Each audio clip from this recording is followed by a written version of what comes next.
Good afternoon and welcome to the Soul Shop. I am your host, Phyllis King, and today we have something very special, a little bit different at how we go about looking at empowerment and leadership and spirituality. I have a very special guest, Alexia Melocchi, who is the host of The Heart of Show Business, and boy is she. She is a global force, an effervescent, incredible powerhouse of a human being, and she's going to talk to us all about the entertainment business, what it's been like for her. She's been part of Little Studio Films, which has done an enormous number of wonderful projects, and I can't begin to really go over her resume because it'll take the entire show, but let's just say we really have someone with depth and range here to talk about Hollywood, which is so interesting to all of us. We sort of look in from the outside and say, could that be me? Or should I get into it? But I think we're just fascinated with the creative essence of Hollywood and all of that. But Alexia has so many other points of view that she can color in for us in this process. So without further ado, welcome, Alexia. Thank you for being here today. Thank you so much for having me on your show, Phyllis, and I can't wait to have you into mine as well. You know, we always have such inspiring conversation about life and the arts and making a difference in the world. And, yes, it's true. I have a very extensive, list of credits in the film business. This is really my jam. This is what I felt like I was called into, to be a super connector, to be somebody that I like to call myself a unifier. I like to unify the worlds, and I like to unify people and content, and that's really what my jam is, and I feel that the arts is the best way for me to express myself this way. But I really do believe that in Hollywood, as in life, as in business, it's always, there has to be a convergence between business, mindset, and creativity, right? You don't have to be a writer or a director or a producer to be creative. You can be creating the script of your life. You'll be creating the script of, the type of world that you want to be part of. So I really believe that this conversation, which is, I'm so glad and thrilled that we are here in the Soul Shop, on this amazing channel by you, Phyllis, is that we can talk about creativity in a way broader way than just like, well, what's it like to be in Hollywood? Of course, I'll be more than happy to give tips and all that for you and your listeners and your viewers. But really, it's about how can I bring my talents and my gifts to the world, and how can I express them in the best way possible as to bring about change in myself, right? In the awareness of the planet and to my fellow humans, because we're always growing, right, Phyllis? There is never a time where we're not growing. We're either, restricting or we're expanding. And I'm a big advocate of finding a way to expand myself. And you've witnessed a lot of my own personal journey. So I have to give you a little bit of credit because you brought me into, I was already searching for answers, and I've already done a lot of work on myself, obviously, which is why I'm successful in my field. But you really helped me in so many ways understand more what my calling was and really get clearer on it. So thank you for that, Phyllis. It's been incredible to have you in my life. Seriously. Wow. Thank you, Alexia. That's very kind of you to say so. There's so much for you to offer today, but would it be too much to ask for you to give us a little insight into your evolution, how you got into the business? And I know your mom is in it as well, or was in it. How did you guys, how did this become an inspiration where you said, yes, we're diving in? Was it really a calling, or how did that come to be for you? Honestly, Phyllis, I think it was chance. But at the same time, is there really such thing as chance, or is it really destiny? Preface, I was super shy and insecure as a child. What? What? Like, Yes, I was like the shy. I was always thinking somebody had it out for me. I was always bullied because I was smart, and then people were telling me that I shouldn't show off, and they thought that because I was kind of like, I was very eager, right, to kind of like say, "Hey, I know the answer to this," in school or whatever, and people bullied me for it, and they're like, "Who do you think you are? You gotta step down from your pedestal." And so I really was incredibly insecure, incredibly introverted into my world. And so who would have thunk it, right? Who would Just my have? emotions. I mean, to me, you're the epitome of the social butterfly, the connector, the unifier, putting people together. You're the ultimate negotiate. It's so, wow, what a transformation. Yeah. I was really always in my head. I did know that I was expressing my freedom, my emotional freedom, and my spiritual freedom through the arts. I loved everything that arts was. And many people said to me, well, why aren't you, because you have such a wide range of emotions. I'm somebody who can like start sobbing like some crazy person and then be super hype and just go from that state of mind to the other in 30 seconds or less. And so people were like, well, you should be an actress. And then I'm like, I don't want to be an actress because, again, I was so afraid of rejection. I'm like, why would you want me to be an actress and get rejected every day? So it was always gravitating in my space, but it just happened that like I was 18 years old and I was still in high school. And, my mom was friends with this big producer and distributor. We went to lunch and he says to me, do you want to make some extra money? Because I speak 6 languages. And obviously there was a way for me to I wanted to be a translator and interpreter for the UN. That really what I thought, like politics and all that. And then they just like, well, there's this thing called the American film market. Do you want to make some extra money? It was like, I guess, spring break. It was my last senior year. And I'm like, he'll give you something like $50 a day. We're talking like 1989. And that was a lot of money for me. And I said, yes. And that's really how it happened. I found myself screening movies with this Italian distributor who didn't speak a word of English. And I was like, I love this. I love the fact that there's people buying this stuff. It's not just Incredible. films. So it just happened. And then he said to me, do you want to represent me? I was like, I'll pay you money to like do this all year long. And then I met some other people there. I met some Greeks because they knew my mom, and my mom started speaking to them because of course I didn't have a car. So she used to drive me there and wait for me in the lobby while I was being a good girl and earning my $50. And that's how it all started. We started our company together and we started selling movies worldwide. I was barely 19 years old when I did my first Cannes Film Festival. And and I was thrown into this world. And all of a sudden, I realized I was actually charming. And I could sell things based on me vouching for things. I was like, I can say this is a great movie, and people believed me. So Wow. Oh my goodness. Yeah. Incredible. That's how it all started. So you're over in Europe and you're getting on the job training and you find out you thrived, obviously, you just grew into yourself. At what point did you come into the United States and how did it transfer overseas and all of that? I was actually already in America. Like I was going to high school in America. Yeah, because I moved here when I was 15. So I was like literally, I did my junior year and my senior year in America. So I was already here. And so that was kind of like an interesting thing for me to transition. And I remember, and I talked about this in my podcast, I remember life is so weird how it's full circle. Like I used to be a kid and watch Happy Days and Dallas and Dynasty and all those shows. And I was dreaming about, cap and gown and, going to prom. And talk about the power of putting things in writing as far as what your dreams are. I literally, it was maybe 5 years when I was into being in the United States that I opened up my diaries when I was 14 years old. And the diary said, I swear to you, it was the most bizarre thing, biggest dream to go to America forever. I didn't even know why I wrote that. I didn't even know where I was going to live. And 2 years later, here I was in America, going to high school and then working in the movie business. Oh, my goodness. It's Well, weird.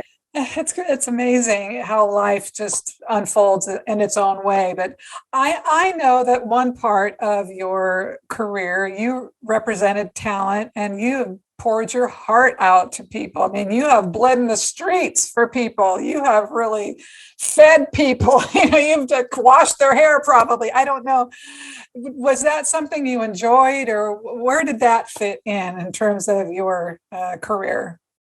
I did like doing that. I mean, because when you start selling movies and you're seeing that they're becoming profitable, then you're going, wait a minute, I can be a champion of artists. I can find my own artists that I really, really believe in and help them take their career to the next level. Because here I am by now, 5 or 6 or 7 years later, being, close to like 28, it was 27, 28. And I know so many people around the world. Why don't I find those voices and those storytellers and I champion them? And so that started becoming a fun thing at the beginning. But and you and I think, have gone through that phase because I work with you then, is that it was great. And I made a lot of careers and I help people get through the things. I started giving them mindset. Sorry about that. I started giving them mindset tricks because I'm a big, I have my own spiritual journey on it.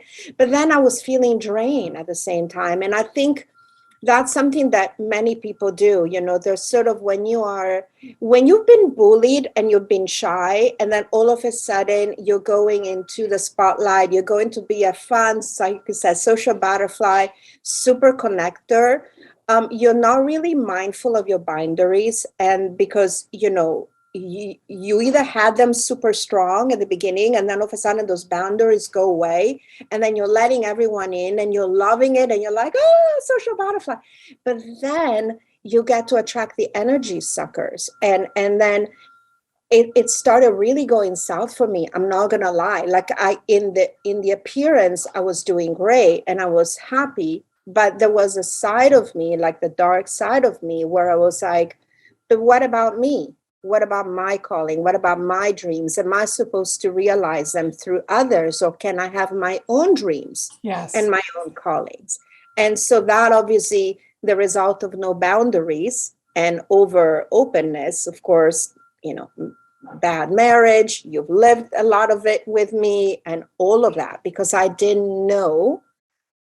I was like a lucky manifester, and then I was a super connector, but I had no idea what my boundaries were. And like, when is a time to say no, for self-preservation, so that you could continue to do great work. And that was kind of like my, dark night of the soul, which I had, at 40. So, Yes, but now you are somewhat of an influencer, I would say, but you also have the Heart of Show Business podcast, which couldn't be a better name for you and dispensing your information and talking to people. I think that's so perfect. I'm really being more of a teacher and a mentor. Is that really the role you see yourself in at this point?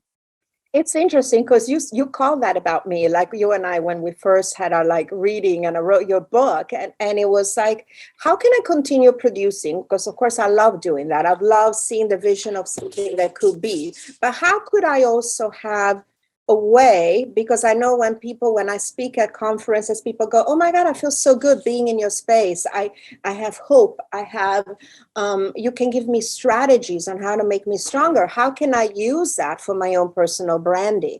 And that's when I really launched my podcast. It was a little bit self-serving in the sense that it was an outlet for me to teach and educate by bringing great people like you do on your show, who can inspire, uplift, and educate. But it's a way for me.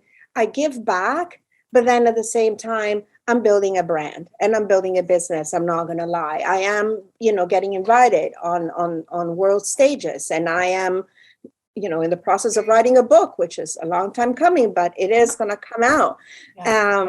And I'm feeling that that's something that I truly, really love and feeds my heart. And it's about me. I'm still helping others, but it is about me. I feel it has to be about me, in this phase of my life. And I think maybe Oprah went through it too when she turned 50. She's like, okay, what can I do? By the way, how do people find your podcast? How do we listen to that? My podcast is everywhere. All you have to do is go on theheartofshowbusiness.com, but literally you can list, that's the official website page. Please subscribe, rate, and review if you feel so inclined. If you want to hear about some great trailblazers, I'm going to have you, Phyllis, on, because I've had also authors and I've had spiritual teachers, because I feel artists need to have also that element, the mindset element, to stay sane. Look at me. I needed that in order to stay sane. So they can find me everywhere. They can find me on iTunes. They can find me on Audibles, Google, Spotify, iHeartRadio. I'm like literally distributed everywhere where you have a favorite podcast player. So, so are you just pulling from the people you know? Who are your guests? Are they actors or spiritual people? Who are your guests? Well, I started it during the pandemic, and obviously there was a lot of people who were out of work. So I decided, so I had a lot of friends like in the industry, like well-known directors and writers and producers and actors who I had either worked with or I was planning to work with or I knew. And I just called them up and say, you want to come on board? We're going to have a conversation just like this one. And they're like, yeah, I'll do it. And they all said yes. And they continue to say yes. Yes. And I think I love what you said. Let's not talk about Will Smith and let's talk about the A-listers, because the people that I have on my podcast are accomplished artists who you can look them up and they have credits, but they're not the superstar. They're not going to be the person who's going to be me, oh, whatever. Like, I want people to know that an artist can be somebody whose voice is quiet enough to create change, and they don't have to be the ones who are only working on $100 million movies and walking those red carpets. They can be people who you go, oh my gosh, I didn't know.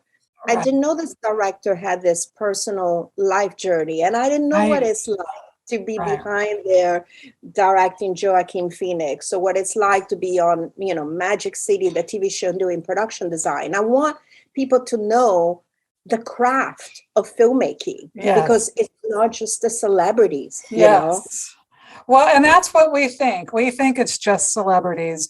But tell us a little bit. It seems like ever since the Harvey Weinstein set off the Me Too movement, Hollywood has really changed. Just from an outsider's point of view, I know nothing about Hollywood really, but it just seems like everything has shifted to being, I don't know. What is it? I mean, is Hollywood still real? I mean, is it still growing and becoming what is it these days? Is it just superhero movies? What is it?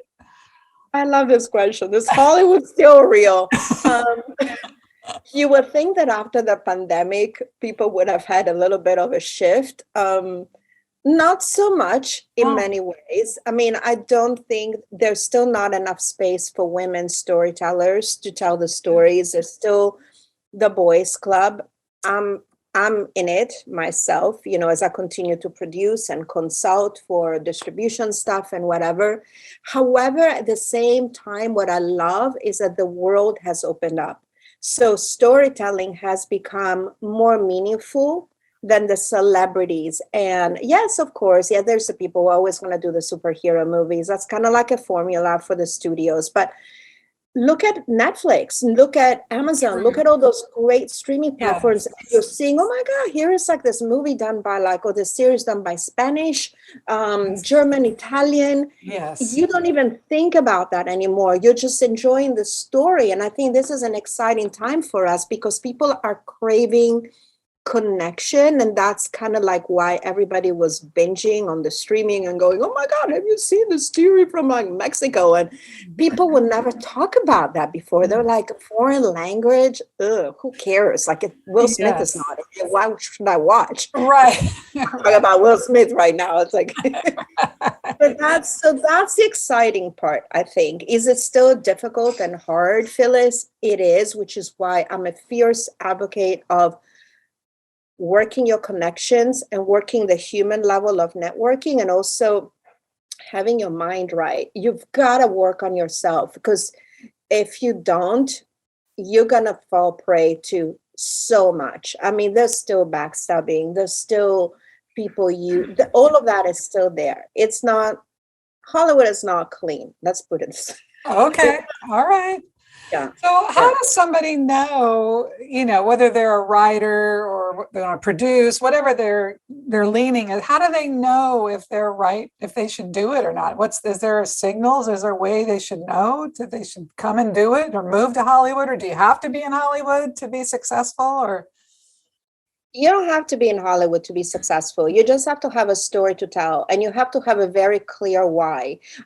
Whenever I'm teaching my master classes, I teach pitch like a pro, because there's people who think that pitching is really about writing a good script or knowing a good log line. I teach my 3 C's, which is clarity, content, connection. Clarity. You have to be really clear about who you are, what your values are, what you stand for. Don't follow just because, hey, everybody's making a superhero movie, I'm going to make one.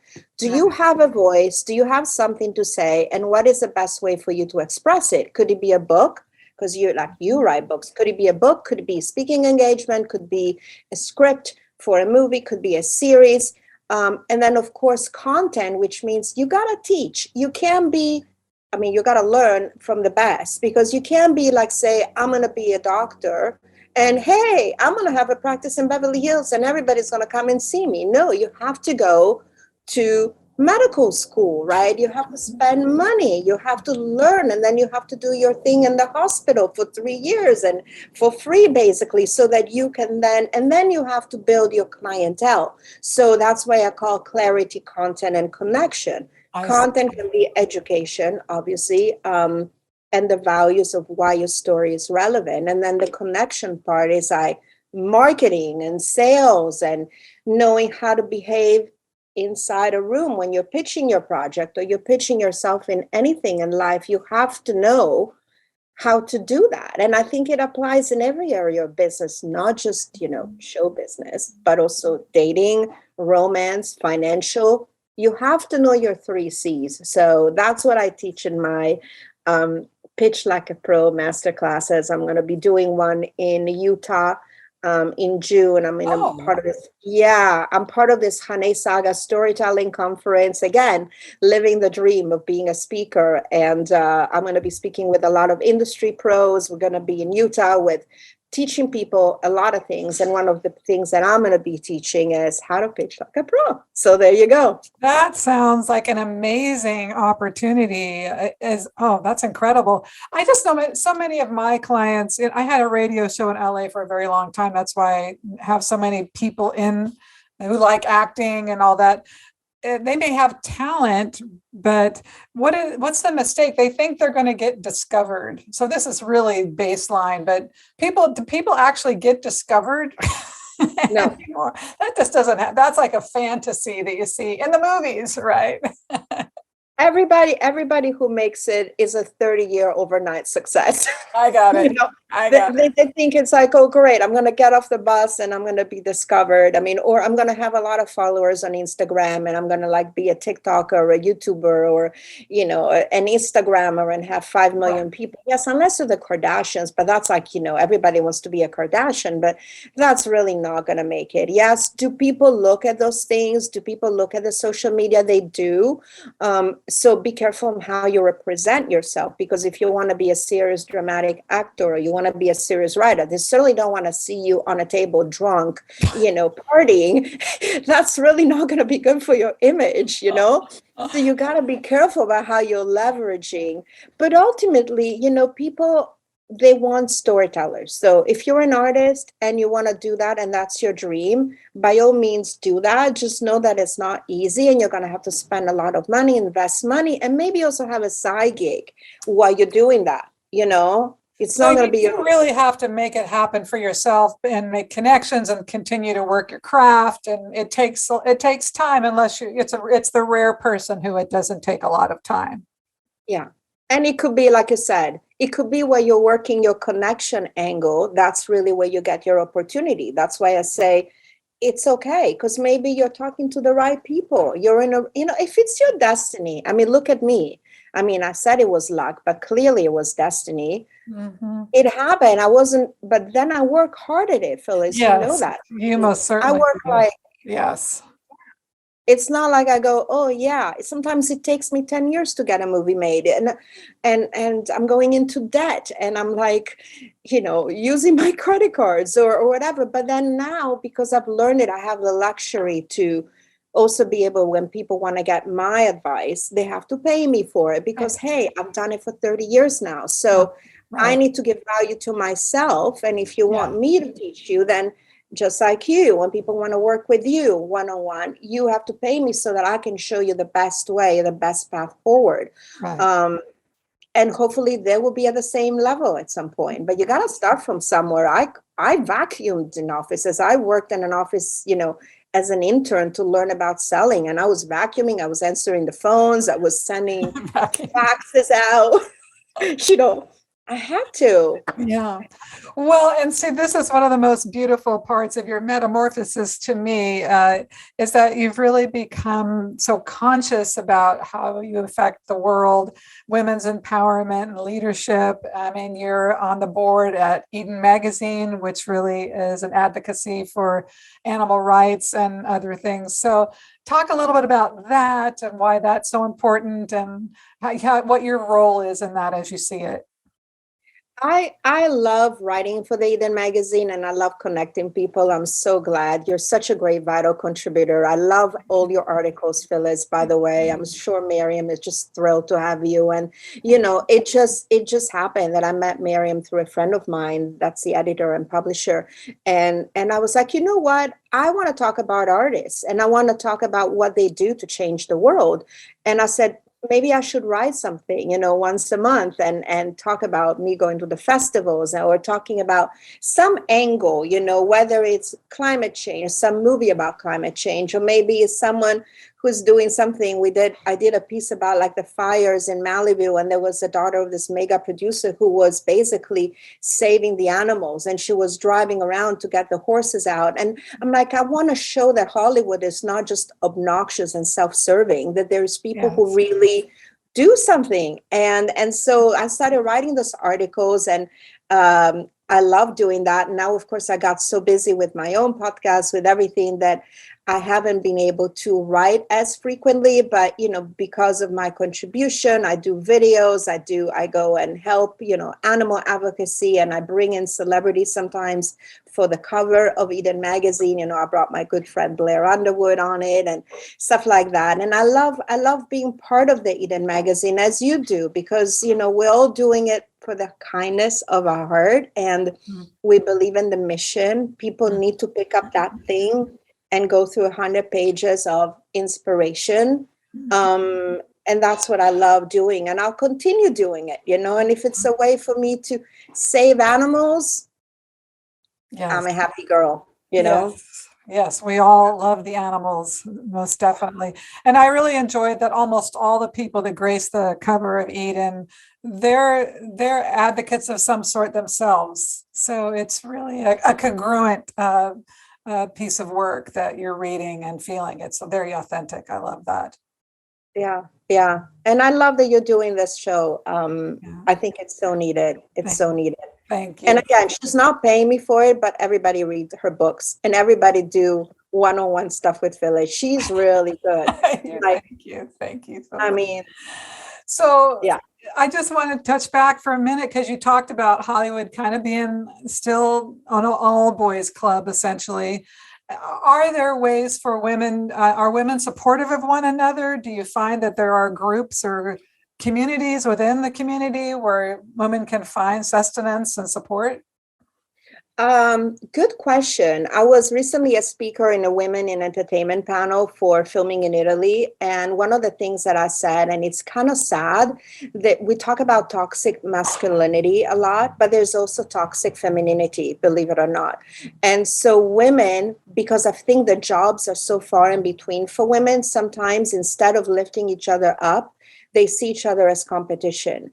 And I'm trying to change that narrative, because there is really room for everybody, and if women don't band together and help one another, then how the hell are we going to bring about change? There is so many women who feel they need to become like men, and they need to be bitchy and have that male energy in the room, sort of like very hungry. I'm going to step on dead bodies if I need to. I'm going to be super competitive. Why? Women have a gift. We have the gift of unifying the world. We're mothers of some sorts, whether they're mothers of creativity, to mothers of children, to mothers of storytelling, of animals. We have this natural nurturing thing that we can use that to our advantage. And this is something, let's embrace our womanhood. And it's not about, as I was saying in this panel, it's not about whether you're going to wear a short skirt or you're going to wear lips. Yes, of course, look good, be feminine and all that. But it's really like, what are the things that women bring? Would there be a war today if the women were in power in those countries? I don't think so, right? No, I don't think so. There'd be a lot of ice cream. So yeah. Another, just this is sort of circling back to the bigger picture. A friend of mine I was talking to over the weekend was just referencing, he's Black, and he was just saying how great it felt to witness the Oscars and see all that color. It just really warmed him up, and sort of the incident that overshadowed a lot of that. But is any of that happening? I mean, we saw Amy Schumer and Regina Hall, and I'm forgetting Wanda Sykes. I mean, that's at least there. It seems like there's an effort being made towards inclusiveness.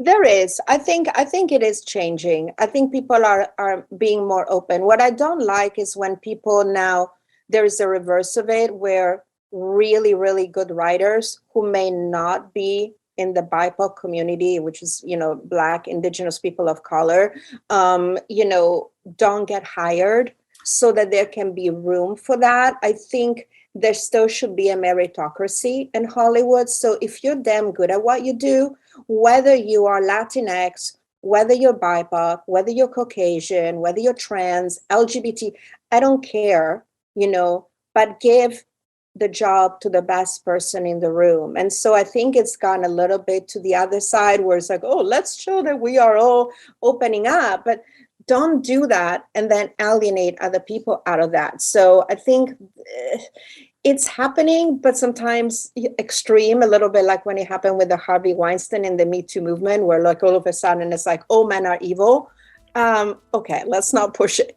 Men are lovely too, Yes. Yeah. Well, let's see. Olivia has a question for you. She said, what's the name of the conference you're speaking at again, and where is it? And is there a website or anything people can visit? Oh, yes.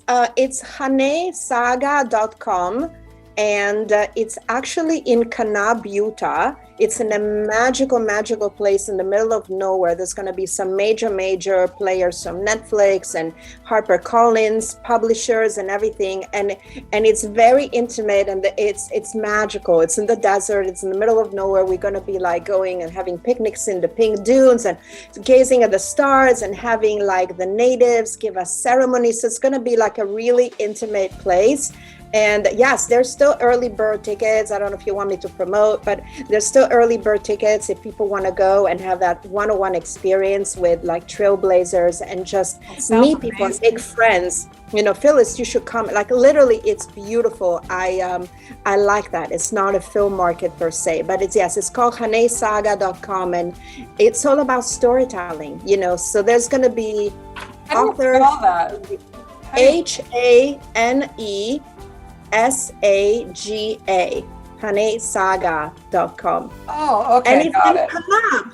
And it's like literally like, they shot Westworld there. I went into this place. Oh, and for me, animal lover, they have the #1 sanctuary for animals in all of the United States, which is Best Friends, which were featured in the Eden magazine. I did a little video last year when I went and I put it on the Eden side. So you get to see sanctuary, you get to see the natives, you get to see history, you get to go see those canyons with all those, like prints from aliens or other races, I do not know.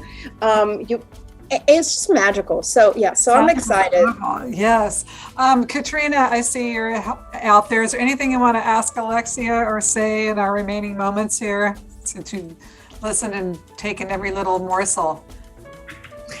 Hi. No, it's just great to see you again, Alexis. This is great. I'm glad to see you out there making a difference and making an impact. Love it. Thank you, my friend. Well, I look forward to seeing you. I mean, I just love how you're connecting everybody, Phyllis. I connected with Virginia as well, thanks to you. Yes. Having the founder of Creators Legal on my podcast too, Yes. because Virginia works there. So yeah, it's great to see you. And again, it's not here to promote anything, but because, for anybody who's an artist and wants to kind of be in a setting with really good people, really good industry pros who really give with their hearts, definitely you should check that out if you want to make the drive. I don't know if you recall, but Olivia has starwalkers.org. It's that nonprofit for walking. Oh, yes. Would Hana Saga be something for her that would be good for her? Or I think so. I think that, she should, I should definitely connect you with Heidi because, I should definitely connect you because we're doing so many great things there with, we're going to be having extracurricular activities, and Katrina, you should come too. I know you're no longer on the thing, but you should come check it out. Everybody come. Phyllis, you come. Everybody go to. It sounds amazing. It sounds so much fun. Okay. I'm checking it out now. So yeah, me too. I want to come. You should come. It's so amazing. Oh my God, we're gonna have so much fun. I'm bringing a lot of our people that we know. Of course you are, connecting everyone as you always do. Well, the podcast is the heart of show business, and it couldn't be better named and more suited to who you are. Just a big heart out there making the world a better place. Thank you so much for taking time to be here today, Alexia. I really appreciate it. Thank you so much for having me. And again, keep dreaming, keep dreaming the dream. And there is always a place for all of us to bring about change. Could be even an article or a blog that you put on LinkedIn, and it could change your life and it could change the life of another person. Mm-hmm. So don't ever think it's just the movies. It's just Hollywood. It's get an Oscar. If you can bring about change by telling your story in some way or manner, tell your story, because there's people there who go, oh my God, I don't feel so alone anymore, and that's really what we ultimately seek is to feel like we're not alone and there's someone out there who gets us, right? So hopefully that was helpful for everybody. And again, thank you for having me. Yes, I couldn't have said it better. Thank you.